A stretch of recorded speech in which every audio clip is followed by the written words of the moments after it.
The sands of time never stop their slow march. They drag us forward through a story we did not write. A world we inherited without consent, bruised by the echoes of choices made long before we were born. And yet, every so often, the author of this vast and ancient tale chooses to pull back the curtain. He calls the wind down, breathes on the dust, and something long buried stirs. This is one of those moments. What you hold in your hands is more than just words on a screen.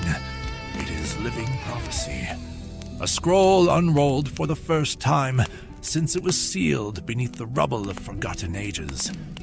A witness to the first fracture in creation's harmony, and to the prophecy of the ones who would rise to face the static head-on.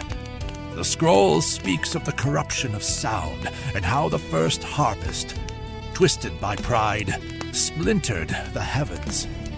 How music, once pure, became a weapon turned against the very souls it was meant to lift. But the scroll also speaks of hope. It tells of a remnant forged in exile, a band awakened from this broken world. Untamed, unashamed, 5 ordinary men caught in an extraordinary calling to fight back against the static, with the only weapon truly capable of piercing both body and mind, the sound of truth. They are more than performers. They are mirrors. They are you and I. Scattered, scarred, awakening. They are the Exiles. And while their story may be fiction, the music they play is more real than the illusion we've been lulled into. Turn the page. The scroll of static is ready to speak again. The Fall. In the beginning there was God, and God spoke. The heavens rang with perfect harmony. Each note knew its maker. Light moved with rhythm, wind with melody, and creation sang, Amen. But pride struck a dissonant chord. The Shining One, crafted for music, clothed in glory, grew jealous of the praise that rose to God. He desired his own song, a melody sung to his name. So he drew breath against the rhythm and sang his own tune. Heaven shook. The melody of creation melted like iron in the furnace. And from that day, harmony was no longer whole. 1/3 of the notes turned against the one who created them. The adversary gathered the broken tones and called them free. He whispered, You too may create. You too may be gods. Fragment 2. The sculptor and the sculpted. The first sculptor shaped the form of man and called it good. The first musician struck the string and called it divine. Behind both hands stood the same artist, smiling, patient, pleased. But the gifts of creation were soured. What was meant to reflect began to replace. Worship became performance. Truth became theater. And men applauded their own ruin while the adversary danced unseen upon their stage. Fragment 3.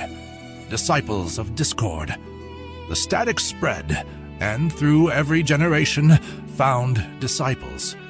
The sound of worship was profaned, the image of beauty corrupted. Songs were written to feed the flesh, not the spirit. Films to stir lust, not light. Paintings to glorify self, not the source.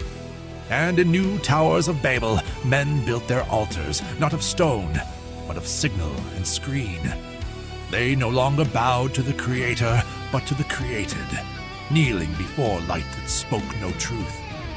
Above them, the adversary smiled as his servants sang along and his choirs filled stadiums. Through their art, the old song of blasphemy thundered on, the anthem that began in heaven and fell like lightning. Fragment 4, the counter melody. Yet the harmony is not dead, only sleeping beneath centuries of static. Truth still hums beneath the noise, waiting. When men play without pride, the static trembles. The adversary shakes, for he knows the time draws near. Fragment 5. The stage is set. All is not lost. Feedback from the darkness shall come forth, rising like the smoke from one conquered city to another. Heaven watches. The sleeping harmony stirs. The adversary will send his noise to drown them, but truth cannot die. So the remnant will play, finding one another across the static. And when their songs begin to sound, the world will tremble, and the heavens will smile. Fragment 6. The rise from among the feedback will rise 5 swords, tempered by fire, each bearing a scar of this fallen world. Each had walked through the static long enough to recognize the illusion. They meet not by chance.